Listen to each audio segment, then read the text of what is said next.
Hey you guys, and welcome back to the channel. So it's finally Friday and we seem to be rolling into the week hot here with a lot of burns going on behind the scenes. So we're going to be diving into some Luna burns. We'll take a look at the outlook for this month on what has happened with LUNC burns and USTC burns as well. We'll be going over coverage of the wallet. We'll also be taking a look at the mystery burn wallet during this video as well, as it has been making some movements. So I've crunched all of this down into a bite-sized burn video for you all. So let's dive over here first. And I said recently that Luna was going to see a substantial burn, and this was going to be performed by TFL burning all of their assets that they've acquired during the time of Luna being actively pushed by them and their team. So we are seeing those coins burn. We've seen 167 million Luna coins burn. This is around 20% of that current circulating supply. These funds were originally meant for liquidity provisioning, and TFL did mention this in their recent tweets going over the shutdown process and reopening of that shuttle bridge. I don't think we're going to see any more major burns on the Luna side of things. Everything else now seems to be pointing towards the systematic burning of all Terra Classic and USTC assets that TFL still has control over. So let's take a look now at stake bin, and what we're beginning to see is a very strong reaction in that total LUNC supply, almost 1.3 being burned in total this week. And it's not just that huge move TFL made with those wrapped Luna assets, but the actual moving itself that everybody's performing when it comes to that arbitrage opportunity and redeeming their assets. We're seeing burns, and this goes back to my idea and my concept of forced transactions that users have to make. They have no other choice other than to make those transactions to redeem those assets. So even with the burn tax being at 1.2% or 0.1%, they're still going to make those transactions. During this halving cycle and during this big boom, we're going to see a lot of forced transactions, and it's at these times we have a responsibility as a blockchain to bank in on this situation and try to reduce this supply as much as possible. From my perspective, it's something that we started with. It was what a lot of people got involved to begin with. So it isn't just LUNC that's seeing a good hit when it comes to burning. We're also seeing a good hit with USTC this week, around 1.1 million USTC, which is a very good amount, pushing us down to between that 8.8 and 9 billion range. So USTC starting to get into a realm that makes it usable. And with the market module being there and available for anybody to go in and fix and then reintroduce into the system, it starts to put us in a far better position than we've ever been in previously. So the more of these assets that get redeemed, the more burns we're going to see as an end result. And for us, it's pro bono, because the real fine line of this whole situation is simply going to be whatever doesn't get redeemed from this bridge is going to burn. And when we put a timeline on it, and others that I've spoken to, we're really thinking about a late November, early December shutdown and burning of what remains. And it's not just LUNC, as you can see, it's USTC as well. So this is a substantial amount. This is just over $250 billion LUNC. And there's a probable chance, even with it being very small, that these assets simply just won't be redeemed. We've seen a slowdown since the arbitrage opportunity has closed. The price difference is now equalized out between both of those assets, and at one point wrapped Luna Classic price exceeded Luna Classic, which is once again backing up what we went through here previously on the channel. So all of the burns that are going to be upcoming are going to be surrounding Luna Classic and USTC, and it just drives that burn narrative even harder. This wallet list is substantial, and a lot of people are just overlooking it. They're forgetting about it. For a long time, many people dreamt of a situation where Binance would burn, and they do. Many people have dreamt of a scenario where TFL would go in and burn all of their assets, LUNC and USTC included. This is all now happening. Our chain has never been in a stronger position. We are currently in unprecedented times when this is all happening during a point that is most critical to all investors in crypto. To me, this seems like the perfect narrative to use during this halving cycle because we need to draw in users. And when we look at the previous halving cycle, people invested in SHIB because of the idea they were going to burn through all of those coins and it was a community-led project. Well, Luna Classic is a decentralized community-led chain that has a substantially lower supply. So who's going to burn through their coins first? SHIB or us? Do you choose SHIB or do you choose us? Okay, so why is everybody still going to SHIB? Well, because they're pushing the burn narrative and we are not. We are at a point where we all need to start working for our bags. We need to start supporting the burn narrative, even if you don't believe in it. It's positive and it's always provided positive momentum for this blockchain previously.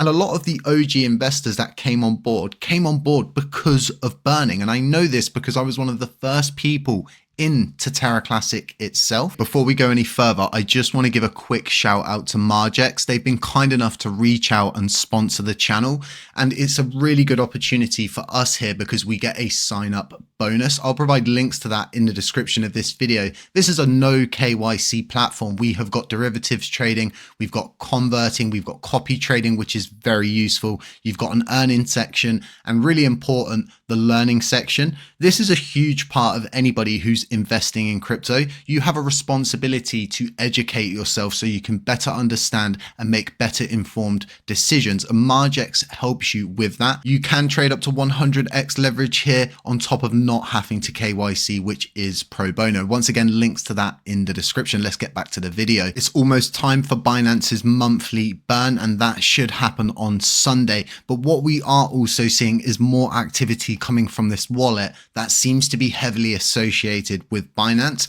And when we look at the association between LUNC and Binance, we can simply just say to everybody they have some kind of vested interest being the largest custodial holders of both LUNC and USTC, whilst also maintaining that #1 burn position. So this wallet has a very unusual background and we've covered it a few times here on the channel. And as you can see, it's got a considerable amount of delegations. This wallet has handled the equivalent of 10 billion LUNC since it has been created. And this isn't a wallet that has activity on the mainnet being Luna. This isn't a wallet that makes consistent trades. It's not a whale. We would not see a whale commit to around 550 million LUNC straight to the dead wallet. It's not something that's beneficial to a whale at this point, nor is it enough for it to make any kind of impact that would be beneficial to the person performing the burn. So we can see that it's made 2 recent undelegations, which I think could signal a burn coming in the future. It does seem to be burning all of its commission at the moment, and we have seen a recent burn here of around 5.95 million LUNC being torched. We can see that it has made a swap with its commission. It's built that up and then it has torched it. So previously it burned 80 million. Before that it was around 120 million. Before that 140. Before that I think it was 150 million. And then it's also torching amounts of USTC as well. So on top of having Binance burn every month, we've got this mystery wallet that is trying to get our attention. And I can say to everybody, it has my attention. It has managed to climb itself all the way up in the ranks in a short amount of time to the top 10 ranks for burning, putting it at 7th position at 532 million LUNC. This is a crazy amount for just any individual to commit to. There is no logical reason behind this, and it provides the same equation when I look at the Binance relationship with LUNC. It's not logical and it doesn't make sense that they have chosen to burn our coin on top of all of the assets out there. They could have chosen to burn SHIB. I'm sure the SHIB community would love for Binance to burn every month. And what we actually see is a lot of salty people outside of LUNC that are unhappy that we get special treatment as a blockchain because Binance has that vested interest. This burn coming up on Sunday is definitely going to push them above 64 billion. This is a significant amount for any CEX to commit to, considering everything Binance has been going through with the lawsuit, with CZ going to jail, him being the guy behind it, lends more credence to the idea that when he left, he had specifically stated that the burns must remain. Let's take a look at some money flow in regards to the wallet that we have been discussing, and its movements and interactions are relatively low. It doesn't do much, it doesn't trade anything, and its only purpose seems to be burning coins. That's all it's really done, and the only thing it's known for aside that is just having a mass amount of delegations. The wallet has been primarily funded from Binance, and Binance are the biggest custodial holder of LUNC and USTC. And what I'm showing you here is the life cycle of this wallet from 2021 to this current date. It doesn't do anything aside delegate, undelegate, retrieve its commission, and then make burns. It doesn't really send anything back to the Binance hot wallet, and it just seems to continue getting funded from that specific area. So whether this is a TFL wallet that is maybe held on that Binance exchange, maybe that is what is part of the redacted information. Maybe there is more than just memos missing. Maybe there are more wallets than we know. And this is what I keep pushing on. We are in a level that is just unprecedented. We have a huge amount of mystery going on, which is good. It's a driving factor. It keeps us interested, and it's got me interested in burns again when I'd become very deflated on the idea that surrounds it. And now we're in a position where we could start to see that beginning headwind that we really need to start to push this chain to the next level and have people that are burning on SHIB stop, halt, and decide to move over to this chain. And sadly, that's what crypto's all about, producing something better so everybody wants to come to this ecosystem. I think it's going to be really important that we get the swapping systems back up. We get as many utilities chain owned as possible going into this halving cycle, because we've got a rare opportunity that has presented itself. So I hope you've enjoyed this video. I hope you've got some good burn news. I hope this has got you up to date with everything that's going on, even with what's happened on the Luna side of burns. I appreciate you all tuning in. Don't forget to smash the like button on the way out, drop a comment, hit the notifications bell, subscribe if you haven't already. And aside that, just stay safe, stay humble, stay aware. And we'll catch you in the next one. Peace.